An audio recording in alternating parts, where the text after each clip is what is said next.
네, 인사 나누겠습니다. 안녕하세요. 안녕하세요. 안녕하세요.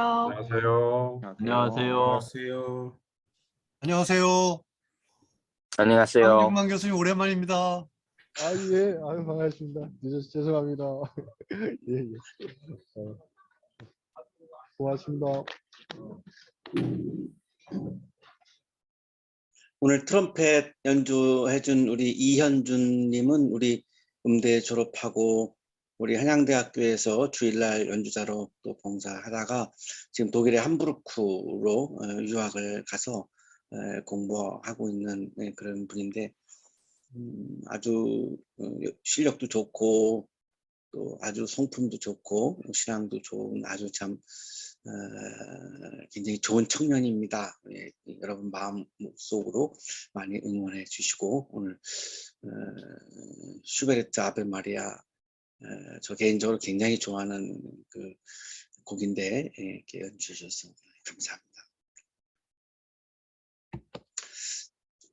프리드리히 니체는 1844년에 독일의 라이프치히 부근에 있는 한 작은 마을에서 태어났습니다. 아버지가 루터교 목사였고 어머니는 목사의 딸이었고 그래서 자연스럽게 본대학교에 입학을 해서 신학과 고전문헌학을 공부를 했습니다. 그리고 1869년 25세에 바잘대학교 고전문헌학 교수로 임명을 받습니다.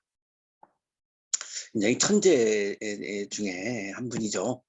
그리고 1844년 44세 때에 안티크리스트라고 하는 책을 발표를 하는데 이 책을 통해서 니체는 자신이 교회에서 어릴 때부터 살아왔고 자라왔는데 기독교를 이 책을 통해서 비판을 합니다. 예수님은 이 땅에 도래하는 하나님 나라를 강조했는데 때가 찼다 회개하여라 하나님 나라가 가까이 왔다 하나님의 나라가 이 땅에 도래한다 라고 하는 것을 강조했는데 기독교는 내세를 강조하고 있다. 예수님은 내세가 아니라 이 땅에 도래하는 하나님의 나라를 강조했는데 왜 기독교는 자꾸만 내세를 강조하는가? 내세를 강조하니까 어떤 결과가 빚어지는가? 하나님과 인간 사이가 멀어진다. 하나님의 나라가 지금 여기에 도래하면 내가 하나님과 가까워지는데 자꾸 내세를 얘기해버리면 하나님과 나 사이가 멀어진다. 따라서 이 내세를 강조하는 이 교회의 이야기는 예수님이 말씀하신 복음, 기쁜 소식이 아니고 나쁜 소식이다. 이렇게 기독교를 비판을 했습니다. 인용하겠습니다. 기쁜 소식 복음이란 무엇인가? 진정한 삶, 영원한 삶이 발견되었다는 소식이다. 그것이 내세에 약속되어 있다는 것이 아니라 바로 여기 너희들 안에 있다는 것이다. 하나님의 나라가 어디 있습니까? 라고 물으니까 예수님의 대답이 하나님의 나라는 너희들 안에 있다. 이렇게 말씀을 하신 것을 이렇게 이야기하면서 하나님의 나라는 너희 안에 있다라고 하는 게 복음, 기쁜 소식, 굿뉴스다. 이렇게 이야기를 합니다. 삶의 중심을 삶 속에 두지 않고 오히려 피 안에 옮겨 놓는다면 이는 실로 삶에서 그 중심을 박탈해버리는 것이 된다. 계속해서 피 안의 세계, 내세만을 이야기를 하면서 기독교인들이 현재의 삶에 대해서 책임지려고 하지 않고 무책임해지는 그런 결과를 빚었다라고 기독교인들을 비판을 했습니다. 여기서 중요한 점은 니체는 예수님과 기독교를 구분합니다. 니체가 지금 계속해서 비판하는 것은 기독교를 비판하는 거지 예수님은 비판하지 않습니다. 예수님에 대해서는 굉장히 존중하고 예수님에 대해서는 굉장히 높이는 그런 마음을 이 책에서도 보여주죠. 특별히 신학자들, 목회자들을 아주 신랄하게 비판을 했고 신학자들과 목회자들 비판하면서 가장 이분이 강조했던 것이 문헌 독해력이 너무나 부족하다. 신학자와 목회자들이 문헌을 읽어내는 독해하는 성서를 읽어내는 독해력이 너무나 부족하다. 그래서 이런 오류도 범하고 있는 것이다 라고 신랄하게 비판을 합니다. 복음이라고 불리는 것은 그가 살았던 삶과는 이미 정반대의 것이었다. 즉 그것은 나쁜 소식, 즉 화음이었다. 예수님의 삶은 내세에 대해서 이론적으로 설명했던 것이 아니고 예수님의 삶은 하나님의 나라를 이루어가는 삶을 아주 치열하게 실천하고 사셨지 않는가. 그 이야기가 복음인데 왜 그 이야기를 기독교는 하지 않는가라고 비판을 합니다. 사실 그리스도교인은 지금까지 단 한 사람도 존재하지 않았다. 그런 면에서 본다면 그리스도교인은 기독교인은 없다고 보아야 한다. 니체는 이 안티크리스트라고 하는 책을 통해서 예수님을 비판한 것이 아니고 많은 분들이 오해하고 있는 것 중에 하나죠. 예수님을 비판한 것이 아닙니다. 제도 종교로서의 기독교를 비판을 했습니다. 니체는 예수님이 자신의 가르침을 스스로 실천했다라고 하는 점을 굉장히 강조합니다. 예수님은 자신의 말씀, 자신의 가르침을 구체적으로 본인이 치열하게 실천했다라고 하는 겁니다. 인용합니다. 구세주의 삶이란 바로 이러한 실천 외에 아무것도 아니었다. 복음에 따른 실천만이 신에게 인도해 주며 실천이 바로 신이다. 그가 인류에 남긴 것은 실천이었다. 십자가 위에서의 태도였다. 예수님이 자신의 가르침을 실천하셨는데 그 실천의 극치가, 그 실천의 결론이 바로 십자가의 죽음이었다. 십자가에 달려서 죽임을 당하면서까지도 예수님은 실천을 하셨는데, 자신의 말씀을 실천하셨는데 왜 이야기를 하지 않는가, 기독교는? 왜 자꾸 내세만을 얘기하고 예수님이 십자가에 죽기까지 하면서 자신의 말씀을, 자신의 가르침을 실천하셨는데 왜 이거를 강조하지 않는가? 이해할 수 없다, 자신은 기독교에 대해서 이렇게 비판을 합니다. 근본적으로는 오직 단 한 명의 그리스도교인만이 존재했다. 그리고 그는 십자가에서 죽었다. 진정한 그리스도인은 말씀을 실천한, 하나님의 말씀을 치열하게 실천한 예수 한 분밖에는 없었다. 이렇게까지 좀 극단적으로 보입니다만 이렇게까지 이야기를 합니다. 니체는 예수님이 십자가 사건을 통해서 자신의 가르침을 실천했다라고 하는 것을 강조하면서 예수님이 진정한 그리스도인이다 라고 주장을 했습니다. 가톨릭 신학자인데요, 한스킹이라고 하는 분이 니체의 기독교 비판을 일부분, 모두 다 자기는 동의하지 않는다. 하지만 일부분을 겸허하게 받아들여야 기독교는 다시 기독교성을 회복할 수 있다라고 이분은 니체의 비판을 겸허하게 기독교가 받아들여야 한다라고 이야기를 합니다. 인용합니다. 그 사상의 예리함과 심오함과 철저함에 있어서 그 누구도 니체와 필적하지 못하였다. 포이어바흐도 마르크스도 프로이트도 그에 미치지 못한다. 니체를 굉장히 한스킹은 높이 평가를 했습니다. 오카는 목사님이 제자훈련 목회를 하셨죠. 우리 여기 지금 예배를 드리는 분들 중에도 우리 사랑의 교회 교인들도 계시는데, 오카는 목사님이 제자훈련을 하게 된 동기가 한스킹의 교이론에서 발상을 얻은 겁니다. 본인이 그렇게 고백을 하시죠. 세미나에서 한스킹의 교회론을 들으면서, 읽으면서 자기가 제자훈련에 발상을 했다라고. 그만큼 굉장히 존경받는 그런 신학자입니다. 오늘의 성서 본문 마태복음 7장 24절 29절의 말씀은 산상설교의 마지막 부분입니다. 5장부터 7장까지가 산상설교죠.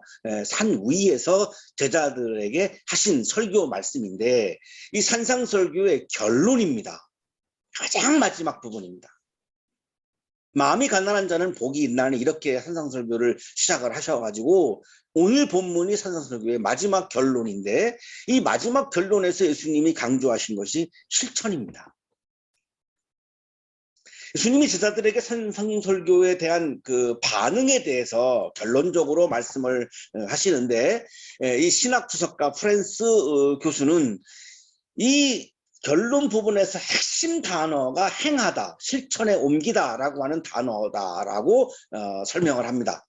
인용을 하겠습니다. 핵심 단어는 포이에오, 행하다, 포이에오지만 21절에서 행하다, 22절에서 수행하다, 24절, 26절에서 실천에 옮기다라고 표현을 했다. 다 이게 실천에 관한 동사들을 계속해서 결론 부분에서 사용하고 있다라고 지금 분석을 하고 있습니다. 예수의 가르침을 지금 들은 사람은 들은 것으로는 아무 유익이 없고 들은 것을 실천에 옮겨야 한다는 것이다. 예수님이 산상설교 결론에 와서 강조하시는 것은, 자, 너희가 이제 설교를 들었는데 듣기만 한다면 이건 아무 의미가 없다. 너희가 이 들은 것을 실천해야지만 의미가 있다라고 마지막 결론에서 강조하고 있다. 이렇게 설명을 합니다. 산상설교의 결론 부분에서 예수님은 힘들지만 좁은 문이 생명의 문으로 들어가는 사람과 쉽고 넓은 문인 멸망의 문으로 들어가는 사람에 대해서 말씀합니다. 이게 첫 번째 부분입니다. 이 결론 부분에서 첫 번째 부분인데, 쉽고 넓은 문은 멸망하는 문이라는 거죠. 여러분이 우리 한양대학교에 와서 그냥 쉽게 생활하고 편하게 생활하려고 마음 먹으시면 그건 여러분 삶에서 성장이 일어나지 않고 퇴보만 일어납니다. 그러니까 쉽고 편한 게 좋은 게 아닙니다. 힘들어야 됩니다. 힘들다는 게 뭐죠? 내 힘을 들인다는 거거든요. 내가 힘을 들여서 여러분 공부하고 대학 생활을 해야 되는 거지, 그냥 편안하게 한다? 그거는 나의 퇴보를 가져올 수밖에 없죠. 두 번째, 좋은 열매를 맺는 좋은 나무와 나쁜 열매를 맺는 나쁜 나무에 대해서 말씀을 하시죠. 여러분 이거 다 지금 기억이 나실 것 같은데요. 7장 15절 23절에서 이렇게 말씀을 하시고, 자, 오늘 성서 본문이 세 번째입니다. 예수님의 말씀을 듣고 실천함으로 반석 위에 집을 짓는 슬기로운 사람과 예수님의 말씀을 듣기만 하고 실천하지 않으므로 모래 위에 집을 짓는 어리석은 사람에 대한 말씀을 하십니다. 이게 오늘 본문입니다. 산상설교의 결론 중에서도 가장 마지막 부분입니다. 이렇게 시작합니다. 그러므로 내 말을 듣고 그대로 행하는 사람은 반석 위에다 자기 집을 지은 슬기로운 사람과 같다고 할 것이다. 산상설교를 여러분이 제자들이 들었는데 이 말을 듣고 행하는 사람은, 실천하는 사람은 반석 위에다가 집을 짓는 슬기로운 사람과 같다. 예수님은 목수 가정에서 자라났습니다. 아버지가 목수였죠. 그래서 아마 이 건축에 대해서 굉장히 조예가 깊은 것으로 이렇게 보이고요. 그래서 이 지금 건축에 대한 예를 지금 말씀을 하고 계시죠. 예수님께서 이 말씀을 하시는 곳은 갈릴리 바다 근처입니다. 이 갈릴리 바다 근처에서 나타나는 현상 중에 하나가 바다에서 모래가 이렇게 밀려오죠. 그러면은 이제 육지 쪽에 이제 이 모래가 쌓입니다. 여름이 되면 이 모래 표면이 굉장히 단단해집니다. 그러니까 그냥 쉽게 건축을 하려고 하는 사람들 입장에서는 굳이 다른 기초를 세우지 않고 그 단단한 모래 위에다가 집을 짓게 됩니다. 워낙 단단하니까. 자, 그런데 슬기로운 건축자들은 아무리 모래가 단단해도 거기 위에다가 그냥 집을 짓지 않고 집 표면으로부터 한 10피트 정도를 파고 들어갑니다. 파고 들어가면은 이제 그 최하층에 바위가 나타나는데 거기에 기초를 세우고 집을 짓습니다. 겨울비가 내려오면 이제 요단강이 강둑을 넘치게 되는 현상이 나타나는데, 그리고 헐문산에서 불어오는 그 바람 때문에 막 풍랑이 막 갑자기 막 일어나기도 하는 그런 현상도 많이 일어나죠. 갈릴리 바다에서. 자, 이때에 요단강이 강둑을 넘칠 때에 바위에 집을 기초를 세운 이 집들은 그 홍수를 이깁니다. 자, 그런데 모래 위에다가 그냥 직접 단단하다고 해서 거기다가 집을 세운 집들은 이 홍수에 의해서 무너집니다. 자, 그러니까 쉽고 편안한 것을 선택했던 사람들은 결국은 무너지는 것을 경험한다는 겁니다. 그러나 좀 힘들지만 단단한 바위 위에다가 기초를 튼튼히 세운 사람들은 그 집이 무너지지 않는다는 거죠. 기초가 중요하다고 지금 강조하는 거죠. 기초를 어디에다가 세우느냐가 중요하다는 겁니다. 여러분은 지금 학부 과정은 기초를 세우는 과정인데 이 기초를 어디에 세우느냐가 중요하다고 지금 예수님은 말씀하는 거죠. 신약주석가 마이클 윌킨스 교수님은 고고학의 발굴을 우리들에게 소개해 줍니다. 이 지역에서 1970년 후반에 고고학 발굴되는 고대 건물의 기초에 분명히 사용된 현무암으로 된 돌을 발견했다. 10피트를 파고 들어가서 그 바위에 기초를 세워서 집을 지었기 때문에 그 현무암들이, 그 바위돌들이 발견되었다라고 지금 이 고고학자들이 우리들에게 전해주고 있다는 거죠. 마이클 위클슨 교수님은 삶의 기초를 예수님의 말씀으로 삼고 그 위에 자신의 삶을 세우는 사람이 현명한 사람이라고 이야기합니다. 현명한 사람은 폭풍우와 희생이 있을 것임을 미리 생각하고 예수의 말씀의 반석 위에 자신의 삶을 세운다. 우리가 인생을 살다가 보면 폭풍우가 불어옵니다. 바람이 불어옵니다.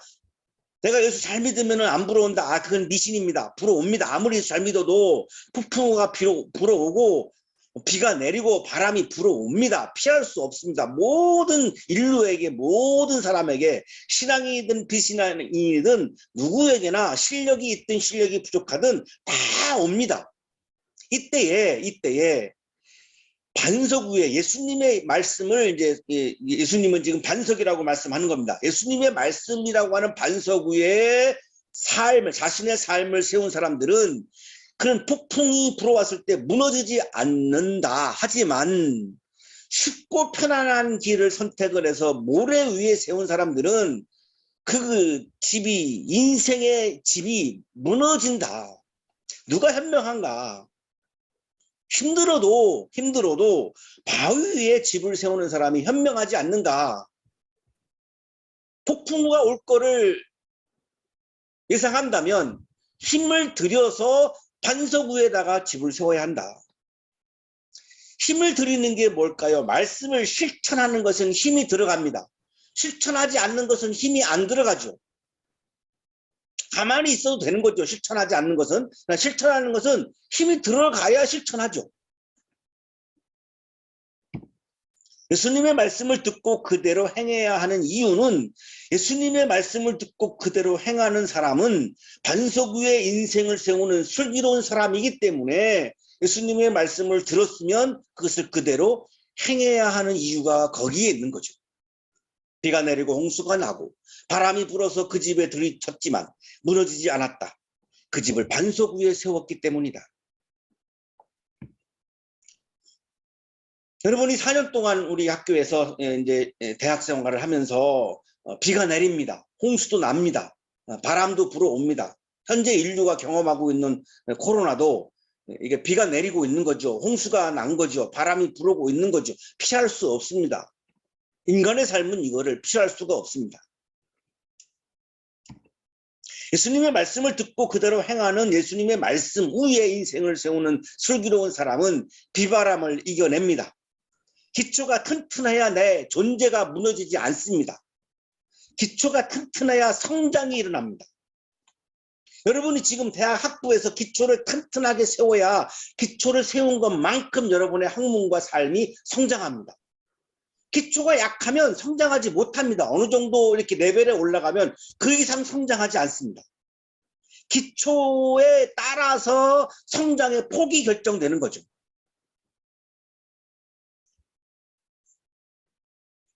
제가 중학교 때 엘리트 탁구 선수를 했는데 한 달 동안 코치 선생님이 라켓도 안 주고 공도 안 줍니다.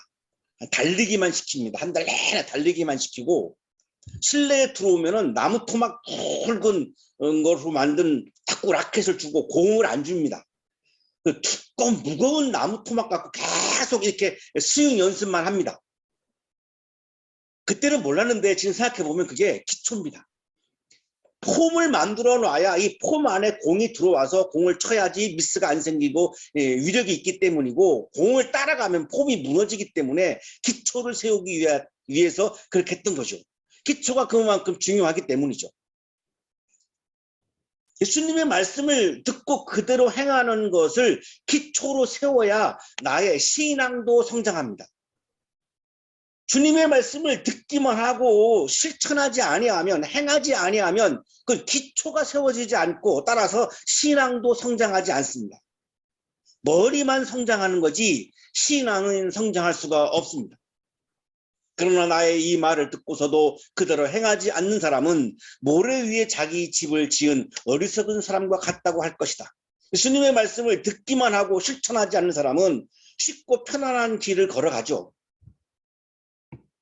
신약 주석가인 데이비드 터너 교수님은 주님의 말씀을 실천하지 않는 사람이 어리석은 사람이라고 설명합니다. 지혜로운 제자들은 주인의 말씀을 듣고 행하는 자들이다. 그러나 어리석은 사람들은 말씀을 편안하게 듣지만 아무것도 행하지 않는 자들이다.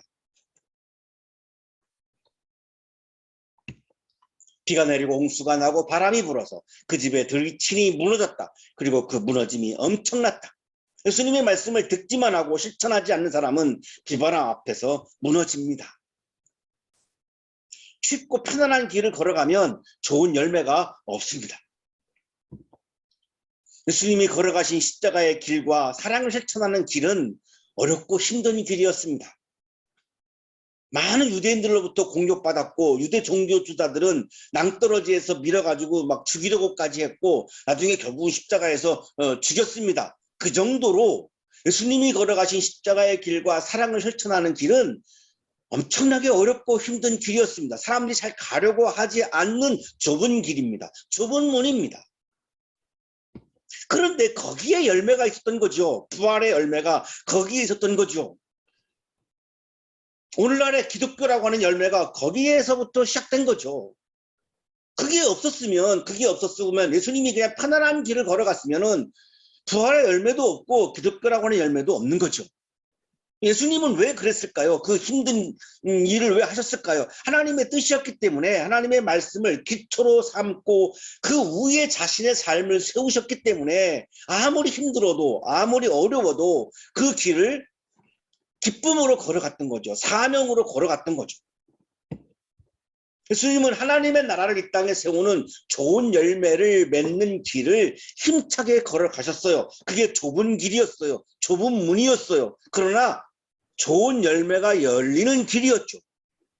지금 오늘 결론에 이 세 가지 비유가 이렇게 연결되고 있죠.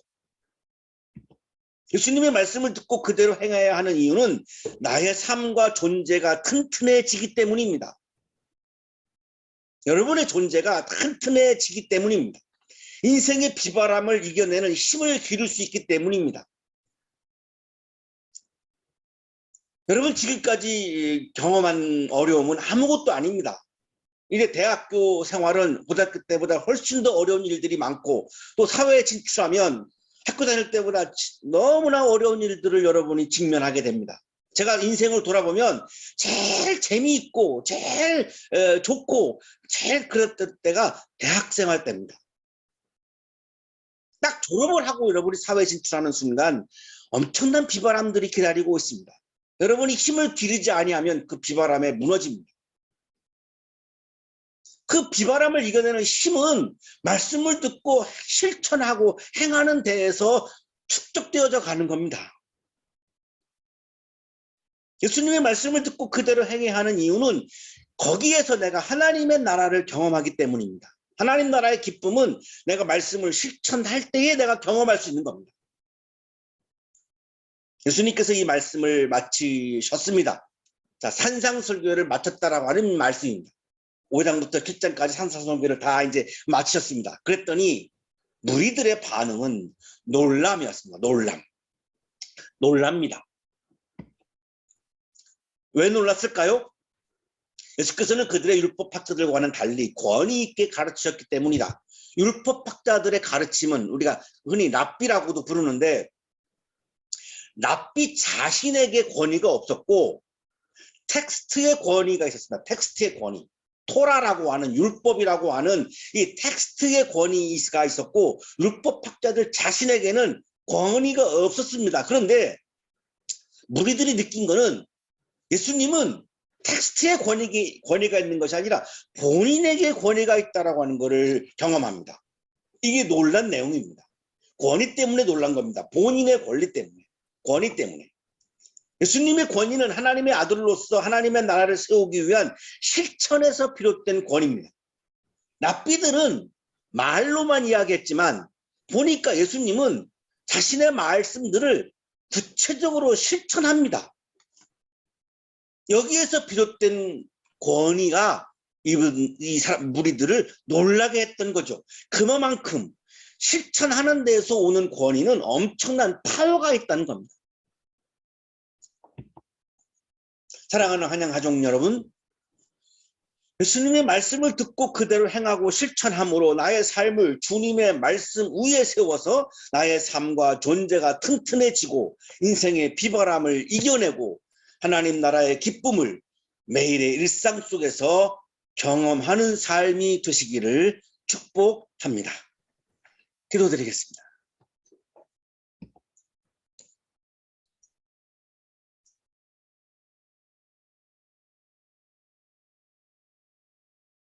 주님의 말씀을 듣기만 하고 행하지 못하고 실천하지 못할 때가 많이 있었음을 고백합니다.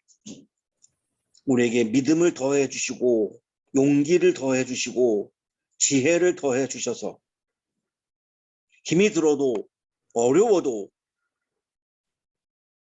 온 힘을 다해서 주님의 말씀을 행하고 실천하는 그리스도인이 되게 하셔서 나의 존재가 튼튼해지고 비바람을 이기는 힘을 얻고 그 실천 속에서 하나님의 나라를 경험하는 그 기쁨을 가지고 세상을 이기고 세상의 어려움을 이겨내는 아름답고 멋진 그리스도인으로서 살게 해 주옵소서. 오늘 우리들에게 말씀을 주시는 주님께 감사하여 이 시간 예물을 드리오니 예물을 드리는 손길 위에 크신 은혜를 부어주시고 특별히 우리 신입생들의 삶에 하나님 사랑의 사랑을 더해 주시고 외국인 유학생들의 삶에도 크신 은혜를 부어 주옵소서.